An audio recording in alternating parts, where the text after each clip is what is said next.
কিন্তু কিছুমান মানুহ আছে যোনে এতিয়াও অসমখন আন্দোলনমুখী কৰি ৰাখিব খোজে।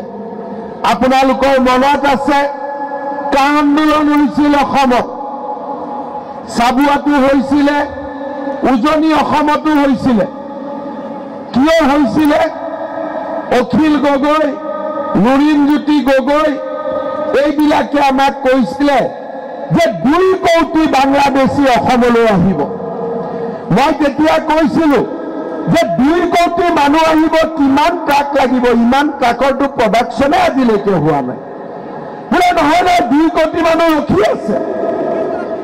ক'ত ৰখি আছে? বোলে একদম ট্ৰাকত উঠি ৰখি আছে। আজি 2 কোটি মানুহ আহিলে নেকি? চাবুৱাত এজন নতুন মানুহ আহিছে নেকি? মইতো তেওঁলোকক কৈছো, মোদী আৰু প্ৰধানমন্ত্ৰী থাকিব আৰু হিমন্ত বিশ্ব শৰ্মা যেতিয়ালৈকে মুখ্যমন্ত্ৰী থাকিব, মানুহ বাদ দিয়ক, বাংলাদেশৰ পৰা চৰাইও আহিব নোৱাৰে অসমত। আজি তেওঁলোকে মানুহক দেখুৱাব নোৱাৰিলে। কাৰ হ'ল? এজন মানুহো নাহিল। এতিয়া মই তেওঁলোকক সুধো যে আপোনালোকে আন্দোলন কৰি 5 জন শ্বহীদক কিয় বৰুৱালে? অখিল গগৈ কয় পুলিচে মাৰিছিল। পুলিচক মাৰিবৰ কাৰণে ৰাস্তাত কোনে উলিয়াই আনিছিল? মিছা কথা কৈ পেলাই। আবেগিক কৰি কোনে লৈ আহিছিলে? সেই কথা তেওঁলোকৰ উত্তৰ নাই। ইলেকশ্যনৰ পিছত লুৰিণজ্যোতি গগৈ, অখিল গগৈ উত্তৰ দিব লাগিব যে আপোনালোকে মিছা কথা কৈ 5 জন শ্বহীদক কিয় আপোনালোকে মৃত্যুলৈকে আগুৱাই দিছিল? শ্ৰদ্ধাৰ ৰাইজ, অসমীয়া এনেকে নহয়। জয় অসম বুলি ক'লে আন্দোলন নহয়।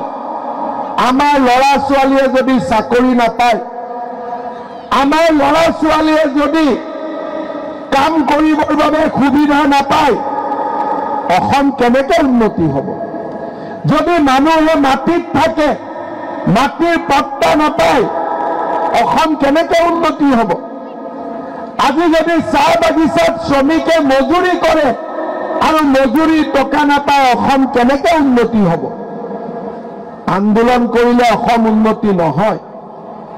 আজি ল'ৰা ছোৱালীয়ে পঢ়িব লাগিব, ডাক্তৰ ইঞ্জিনিয়াৰ হ'ব লাগিব, খেলিব লাগিব, লাভলীনা হিমা দাস হ'ব লাগিব, আৰু গান গাব নাচিব শিকিব লাগিব, যাতে জুবিন গাৰ্গ, পাপনৰ দৰে আমাৰ সংগীতজ্ঞ আমাৰ গাঁৱৰ পৰা ওলাব পাৰে। আজি আন্দোলন কৰি পেলাই অসমখনক আমি ধ্বংস কৰিব নোৱাৰো।